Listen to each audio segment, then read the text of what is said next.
what I'm going to do this morning is talk a little bit about the management of acute respiratory failure and give a sort of a personal look into the future.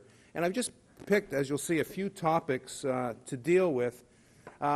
Many topics could be chosen, and clearly looking into the future is and can be quite difficult. As someone who you all know said, it's tough to make predictions, especially about the future. This is a quotation apparently Yogi Berra made, and I'm sure that on many of these I'll certainly be wrong. What I'd like to do is cover some aspects related to obstructive lung disease and specifically patient-ventilator interactions. This is an area that's, I think, of interest to many of us taking care of patients in the ICU. It's a pretty difficult area, actually, to sort of think about. Then talk about what might be happening in terms of restrictive lung disease or specifically acute lung injury, and looking at minimizing ventilator-induced lung injury. And I'm going to focus on maybe we'll have improvements in imaging, novel anti-inflammatory therapies, about which you heard yesterday from Marco and myself largely, and then maybe how we will identify patients at high risk. Who are we going to use these novel anti-inflammatory therapies in? So let me proceed.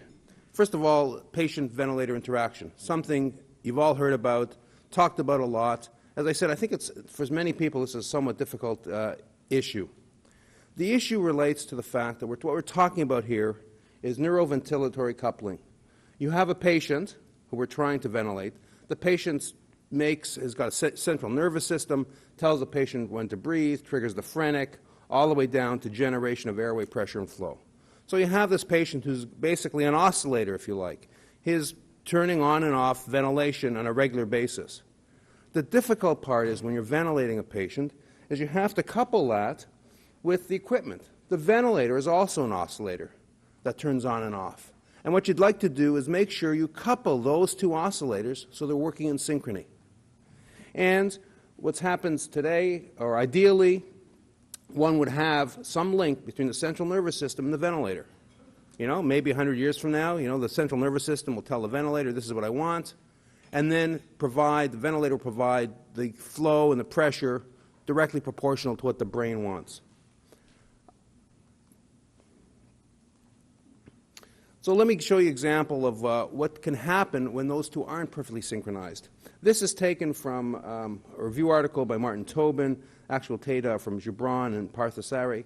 This is flow, as you can see here. This is pressure at the airway opening.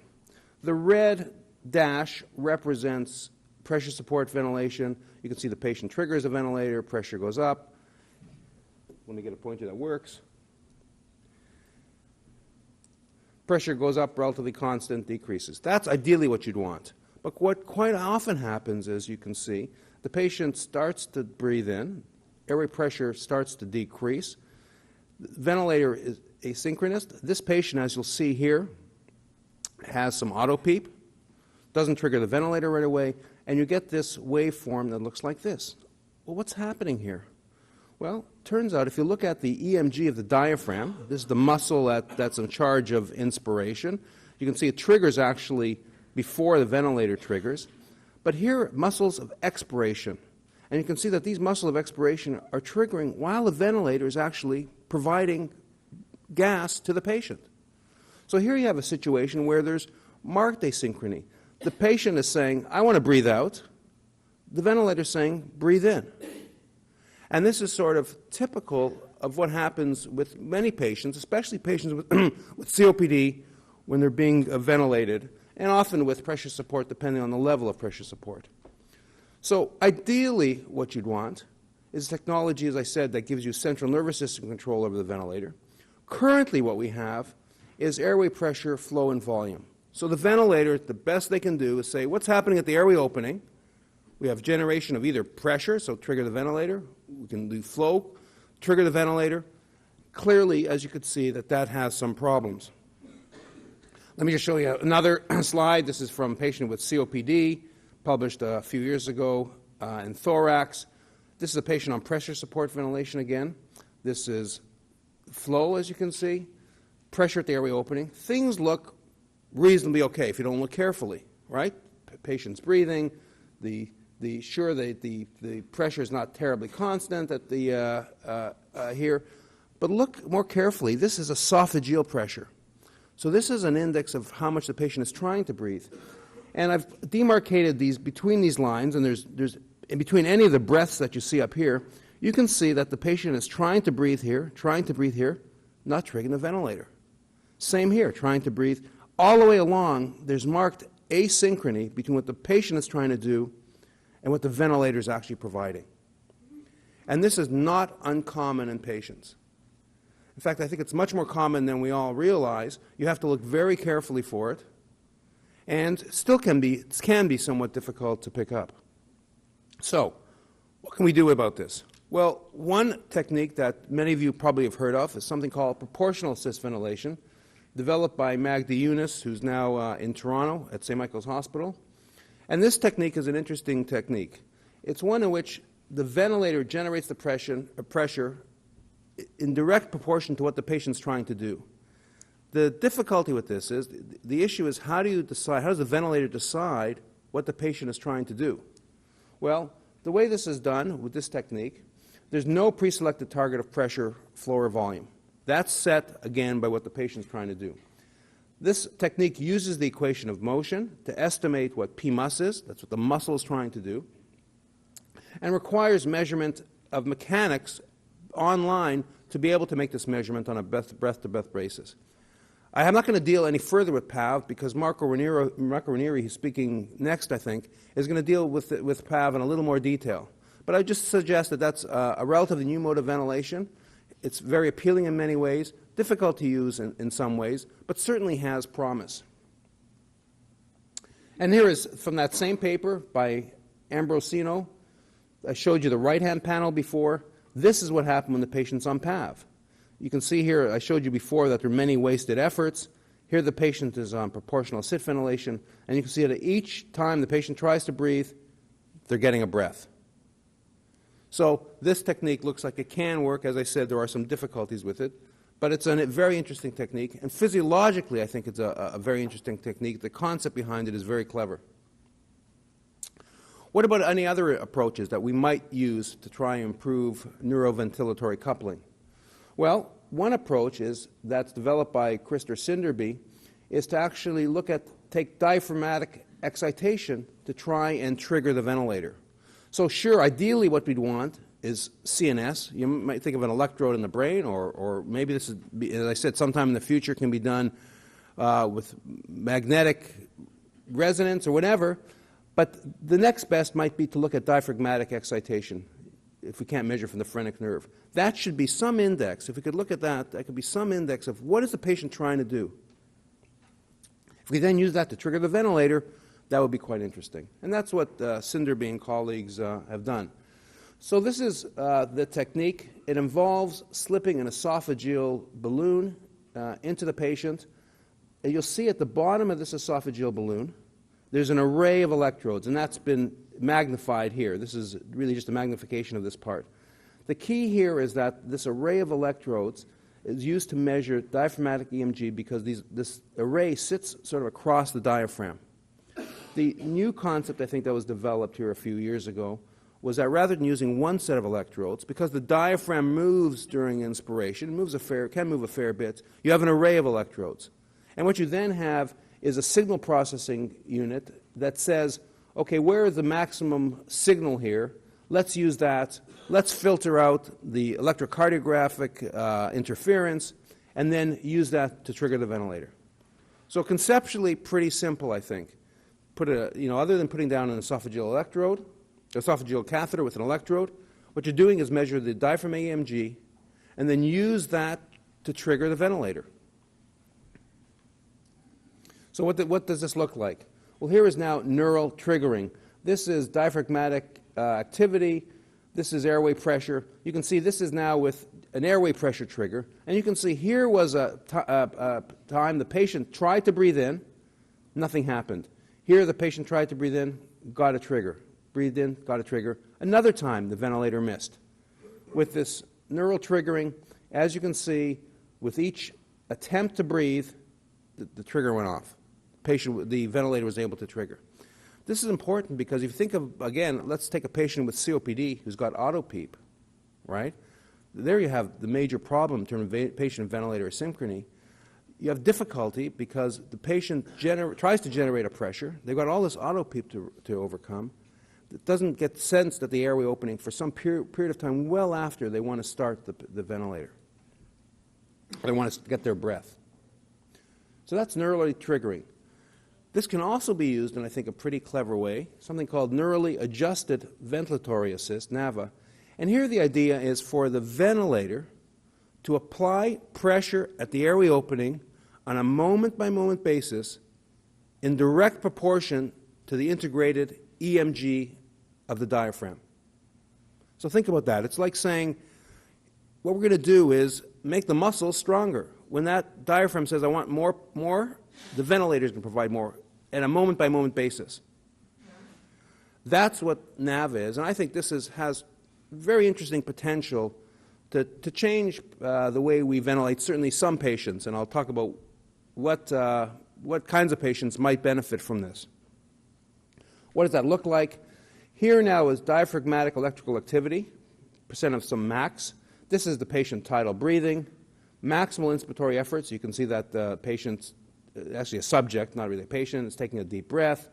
Voluntary increase of end expiratory lung volume. You can see here that the baseline activity of the diaphragm is increased. So that's what the diaphragm activity looks like. What does this mean in terms of ventilation? Here is airway pressure, and here is volume generated by the ventilator in direct proportion to what the EMG tells the ventilator the patient wants.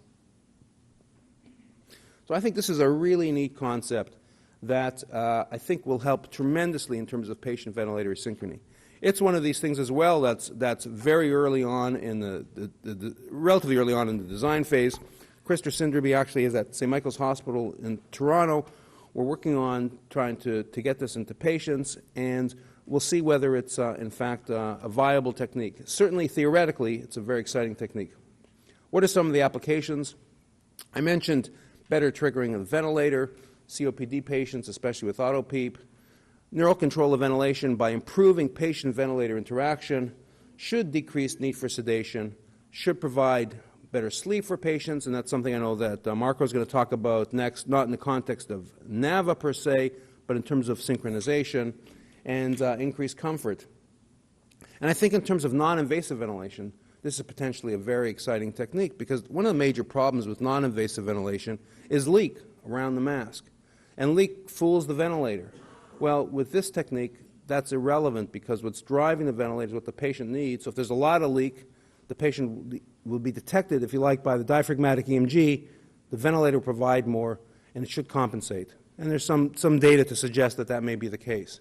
And finally, it may actually be useful for decreasing ventilator-induced lung injury by linking what the patient wants in terms of the size of the breath with what they actually get. And whether that, in fact, is going to make a difference in ventilator-induced lung injury, not entirely clear. We're doing some animal experiments, which in animals looks like it may be useful in this regard.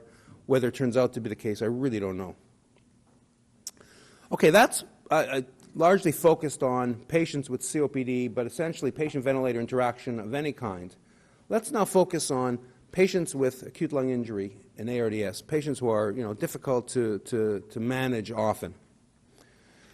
Here is that movie I was going to show you. Let's see if it works this time. I just want to give you a feel for what the lung looks like as it's expanding and contracting. Whoops. Better go back one.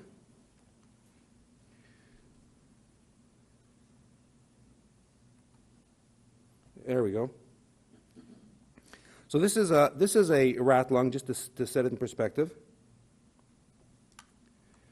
That's being ventilated with a tidal volume of 7 ml per kilo, 0 PEEP. You can see collapses at end expiration, completely collapsed. There are areas that get recruited almost fully with each inspiration, but there are areas that remain collapsed. We just added PEEP at that point. And you can see when we do that, these areas of the lung are now starting to be recruited. This area is being recruited. You can see that this is a time-dependent phenomenon. It takes a little time. The final area is down here, fully recruited. Now we're going to decrease PEEP again to 0 in a moment. There we go, down to 0. You can see on the first breath, lung looks pretty homogeneously inflated. Next breath, heterogeneously inflated. Areas of collapse, areas of reasonable inflation. And you can see that continues. And you can imagine that units like this, if you use 0 PEEP, would close completely with expiration, open with inspiration. Other areas remain collapsed. Now, this is clearly different than what happens to our patients, but I think it's very useful to think about this when you're seeing patients. It's not just a static phenomenon. Again, when you look at CT scans or whatever, I don't think you get an image of what's actually happening. Now, things are quite different here. There's no chest wall. That has a huge impact. So at end expiration, the lung collapses completely. That doesn't happen in the entire lung, obviously, in your patients, although probably parts of the lung do collapse. So as I said, I think that it's worthwhile to at least think about this when you see patients and being ventilated in the ICU. Now, based on that, as I said yesterday, that there's a number of mechanisms of injury. There's injury that occurs at low lung volumes, injury that occurs at increased lung volumes due to lung stretch. So what we want to do is mitigate and decrease ventilator-induced lung injury. You know, the ARDS-NET study clearly showed us that thinking about this and using ventilatory strategies that minimize ventilator-induced lung injury can save lives. So what might the future then hold in this regard? Well, I think that there are a number of clinical needs in terms of ventilator-induced lung injury. We'd like to be able to detect this over-distension and collapse reopening. We'd like novel non-ventilatory therapies for ventilator-induced lung injury, and I'll explain why that is when I get to that section. And it would be nice to identify high-risk patients, if possible, those who are going to suffer most from ventilator-induced lung injury. In terms of what are the current medical advances, well, as you know, there are many, but there's certainly advances in imaging that hopefully will help us in the future. There's advances in molecular biology, some of which you heard about yesterday, and there are certainly advances in genetics and bioinformatics with the Human Genome Project. So hopefully we'll be able to identify patients. And I'm going to cover each one of these just in a little bit of detail to give you a flavor of what might be coming down the road. So avoiding over-distension and collapse. Well, there's a number of approaches that one might use to try and look at that. You heard about this yesterday. One might be able to monitor PCO2, arterial PCO2, end tidal, the ratio perhaps. You've heard about online pressure volume curves, breath-by-breath assessment of something called the pulmonary stress index. And I don't think we've heard much about it this time, but maybe we'll hear about it at some other point in time. These are all techniques I think that are potentially viable in this regard. There are various imaging techniques. You've seen many CT scans today and previously that have been presented.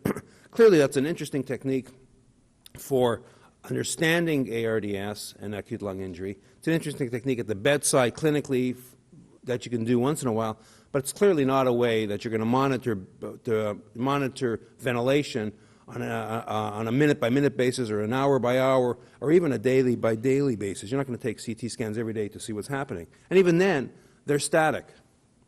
So what other approaches? Well, one approach I'm going to talk about is something called electrical impedance tomography, which is a relatively new technique, although it's been around certainly in the non-pulmonary literature for 2 or 3 decades.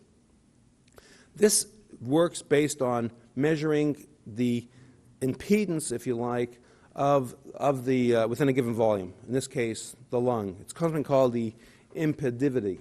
And the images that are created use the variability in the impedance among tissue, air, and fluid, which are quite substantial. For example, if you look at tissue resistivity, muscle is around 2, fat's about 20, blood is about 1.2, and bone is greater than 40. So using this approach, one can apply surface electrodes, and then one puts a current across every 2 electrodes and rapidly sort of alternates around the chest, if you like, around the chest. Those signals are then picked up and produced as an image that can look like a 2-dimensional or 3-dimensional image. And this is what it might look like. This is a study actually that appeared in the Blue Journal. Marcelo Amato was a senior author. This is the CT scan, FRC, full inspiration. This is what the EIT looked like. You could see very little. This white here represents gas. And you can see, sure, there's nowhere near the resolution that there is in a CT scan, but you can imagine this might be able to give you some information on what's happening. The great part about EIT is that you can get this on a breath-by-breath basis. So you can see this happening every single breath. So again, you might imagine sometime in the future, you might use this to say, well, let's take what we want to do is keep the lung inflated. We can actually see that. We can change PEEP. Next breath, you're going to see the effect. Sure, the effect of a change in PEEP takes some time, but you're going to be able to see this. The issue, of course, is the resolution, and it's not quite ready for prime time. The advantage of this technique are that it's relatively cheap, it's very safe, it's non-invasive, and I indicated that data can be collected essentially on a breath-by-breath basis. One can do long-term monitoring. Patient can have this on. It can be a vest that's around the patient's chest, and one can characterize the patient's tissue. There are some issues, and intrinsically there's a poor signal-to-noise ratio. The more electrodes you have, the better the signal, but the technique is not anywhere near the level of a CT. I mean, that would be remarkable, but it's, a couple orders of magnitude away. So the signal-to-noise ratio is not quite there. To really do this appropriately, one needs electrodes over the entire body to be able to image things entirely, 100%, and it can depend on body shape, and that could impact the signal-to-noise. But with all research techniques, it's hoped that there will be advances in this in the next few years so that the signal-to-noise ratio can be increased. I mean, as you can see, and there are some better pictures around, you can get some interesting data to certainly move in the right direction to see what's happening on a breath-by-breath basis. Maybe we're going to have something sort of, I downloaded this from the internet. Maybe we're going to have imaging techniques that look like this. Well, here's another one of those movies that's not working. Anyway, it's possible to maybe just go through the airways, and there are going to be new imaging techniques as we move forward, no question. This is a priority area for many companies in the field. The technology is advancing at a very rapid rate, and I'm sure that imaging techniques that we use in the ICU 10 years from now are going to be quite a bit different than they are now.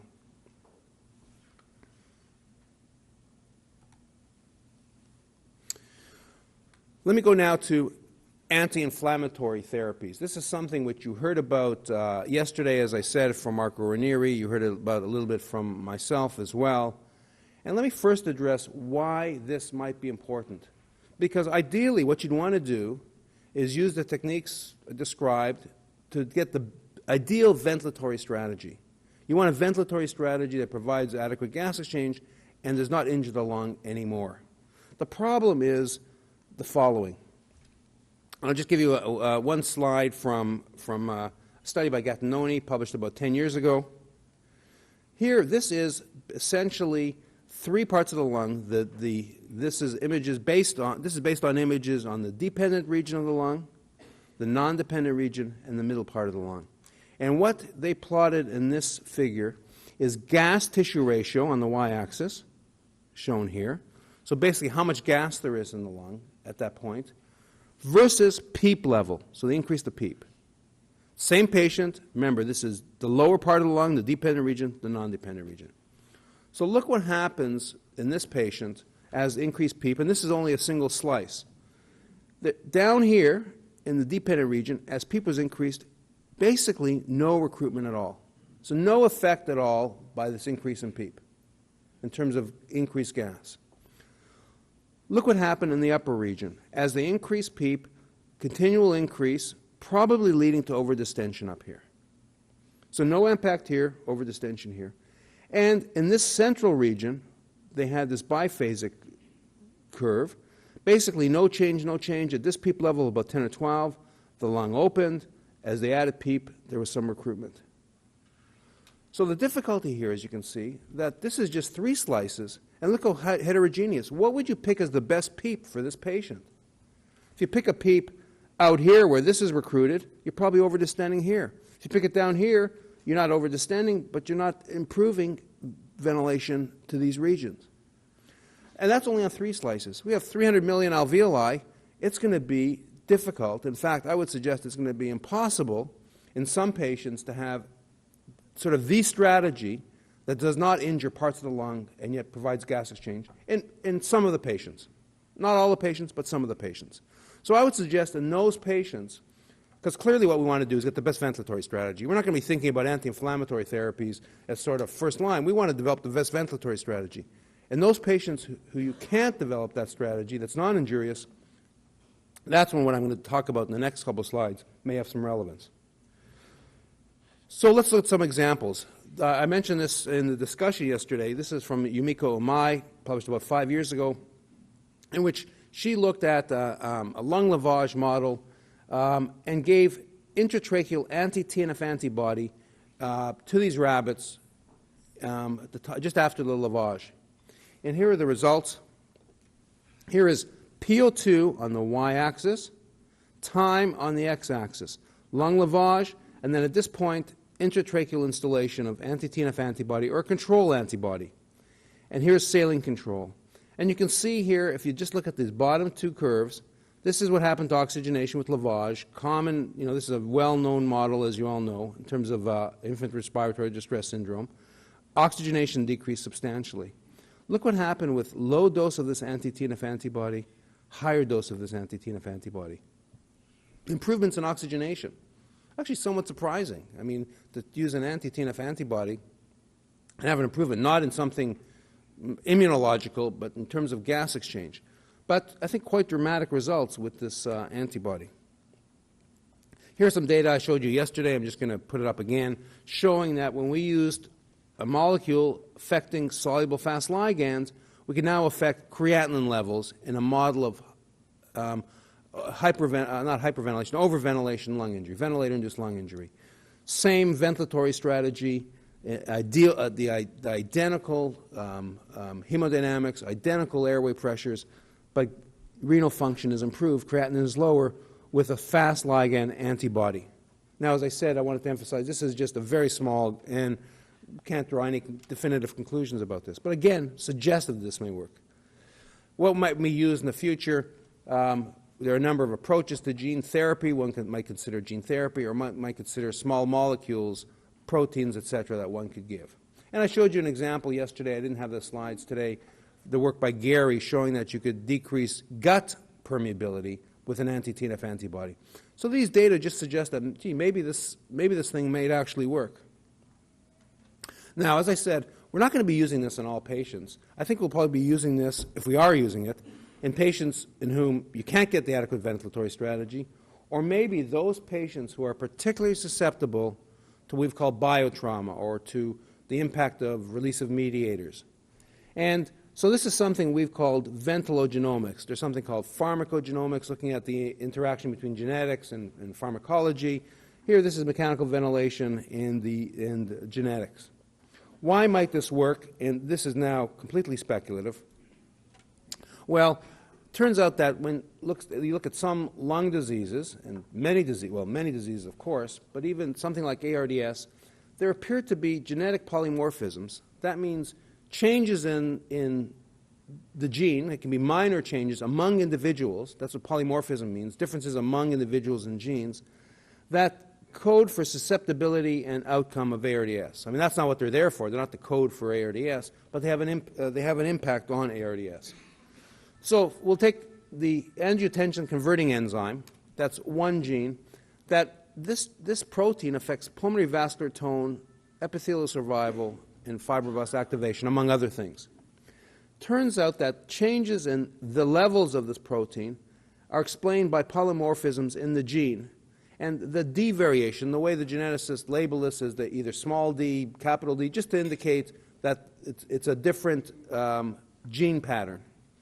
And the hypothesis that Marshall and colleagues set out to examine a couple of years ago was patients with this D allele, that is, patients who are likely to have the highest ACE activity, would have an increased prevalence of mortality due to ARDS because of the effects on pulmonary vascular tone, permeability, etc.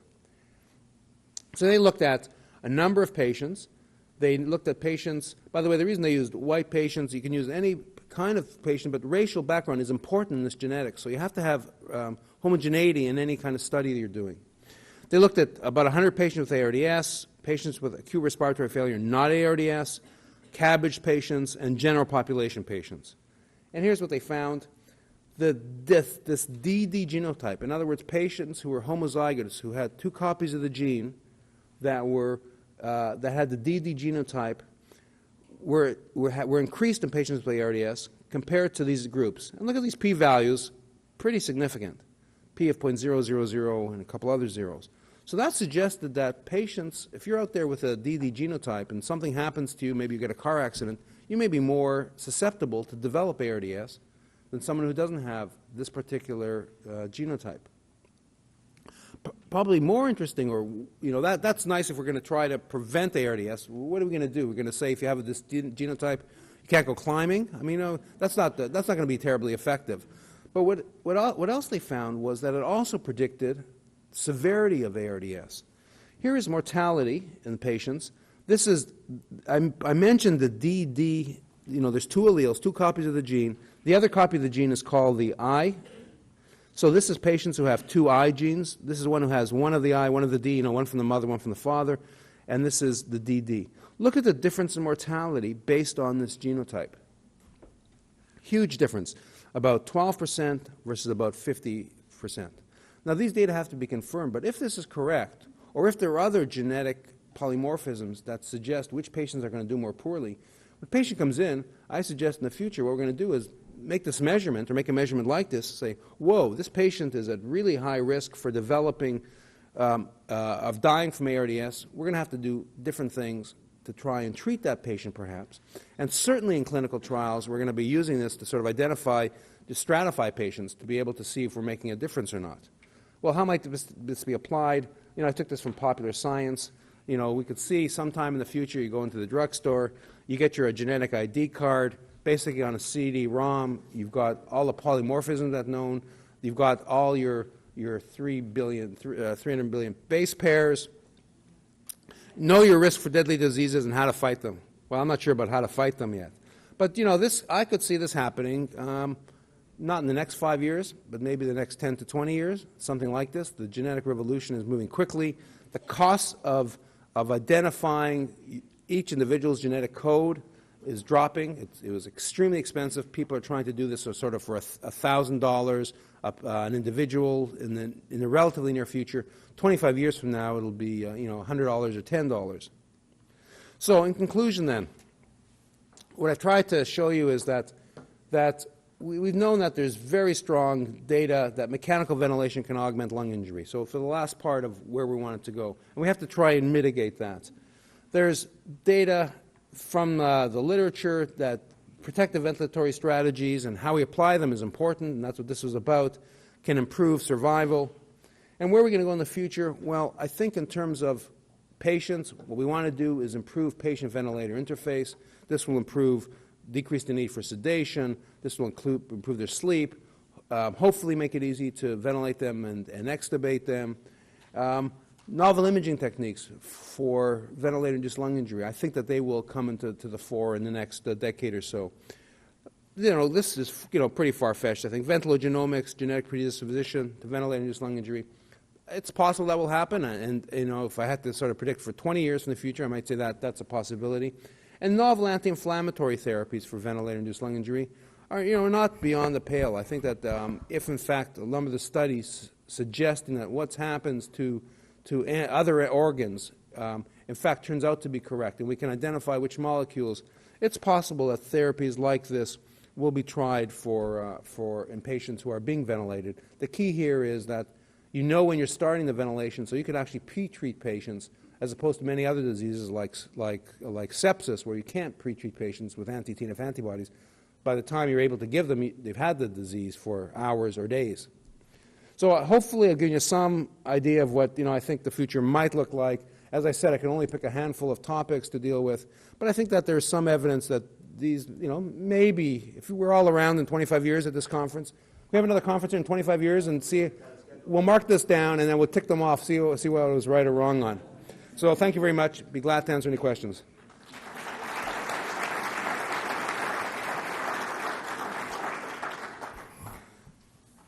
So any questions? The back there? Is that John? Yeah. Art, that was great as usual. One of the things that you didn't mention, you couldn't mention it. I can't hear you. Can they turn up the mic, perhaps? I think it's on. I just couldn't hear. Yeah. Okay. One of the things you didn't mention, which obviously you couldn't mention everything, is that perhaps our targets for therapy will change. Not so much the tools or our knowledge about the susceptibilities of patients, but just as we've learned with permissive hypercapnia and are beginning to explore with permissive hypoxemia and that kind of thing, our ventilatory targets may change, and so may other targets, basically taking into account that the patient is extremely sick and not a normal subject. What do you think about that? Absolutely, I agree with you. I tried to deal with sort of technological things, and in fact, I would suggest, and well, we both know this, that's actually happening now. That's not even the future. It certainly has happened in terms of permissive hypercapnia. If we think back about the PCO2 and the pH we were concerned about 20 years ago, 15 years ago, a little less because controlled hypoventilation was introduced for asthma, ventilation of asthmatics, but absolutely critical. I mean, we've always known this, but basically ventilation, like any other therapy, any other drug, is a trade-off, and we're trying to trade off. So great, if patients got great lungs and not a problem, we can get the PCO2 normal without causing much damage. So absolutely, I think that's a critical concept. And in terms of permissive hypercapnia, I think we're there. We don't know what the levels are. Permissive hypoxemia, which people are talking about, is, it makes me a little bit more nervous, but I would think that that's probably happening as well. And that's the whole gamut of what we want to do. We don't want to get a patient who's sick. Getting back to the normal physiology is not the appropriate thing. We're going to usually cause, I think, more damage than good. So I agree with you completely, John. Other questions? Up the front. Having that genetic card and knowing about the patients that could possibly have the more severe ARDS, financially, to take care of an ARDS patient, aren't they quite expensive? And don't you think that maybe the hospitals would lean towards this is the patient that we're not going to save? Well, luckily I'm from Canada, right? So I don't have to worry about that. No, I think that is a concern. In fact, there's this. I didn't raise a number of the concerns, ethical issues. I mean, what are the insurance companies? Maybe right? Yeah, maybe you won't get insurance. Forget being taken care of. Maybe you can't get insurance if you have a lot of these genetic polymorphisms. So this is a broader issue, clearly, than critical care. Yeah, I would hope that people don't show up and emerge and they look at your CD and say, "Whoops, we're shipping them out to the county hospital, all right? Because it's going to be too expensive to take care of." But that could certainly happen. But I think from a medical perspective, it would certainly be nice to know who are going to be the more difficult patients, who's going to be a problem. And I think it's going to be really, really important in terms of clinical trials. Because one of the problems with clinical trials is, tremendous heterogeneity in the patients. So if you enter, let's say that example, in one group, all the patients were the sort of II patients who did well. Another group happened to get many more of the DD patients. And you have a therapy that's better, but you have imbalance, you're not going to find it. And that's the problem with clinical trials in terms of heterogeneity of the kind of patients. We'd like to identify them better. So I think that you've raised some important issues, and society's going to have to deal with that, because this is coming down the pike in terms of genetic predisposition, not to ARDS per se, but to lots of diseases. And society's going to have to deal with how it deals with it. Mitch? Yeah, I had two thoughts. This is speculative, but I actually would argue that the use of those kind of chips or genomic therapy might help inform rationing, which I think is ultimately on its way, and Canada is a good example of that, as you already pointed out. What I wanted to ask you to mention or address is the idea of technology assessment. You've kind of listed a lot of the potential future therapies and interventions and monitoring techniques, and it seems that we're still far away from providing good technology assessment and advice to clinicians on what to pick out of the myriad things that are even available now. Yeah, this is a difficult issue, especially I think for major advances. In other words, let's say that this genotype thing works out, and it really shows such a huge difference in mortality. Well, I think that I'll clearly it'll depend on what it costs, but I think that will be end up being it'll be evaluated. It clearly has to be evaluated, but my guess is it'll be used.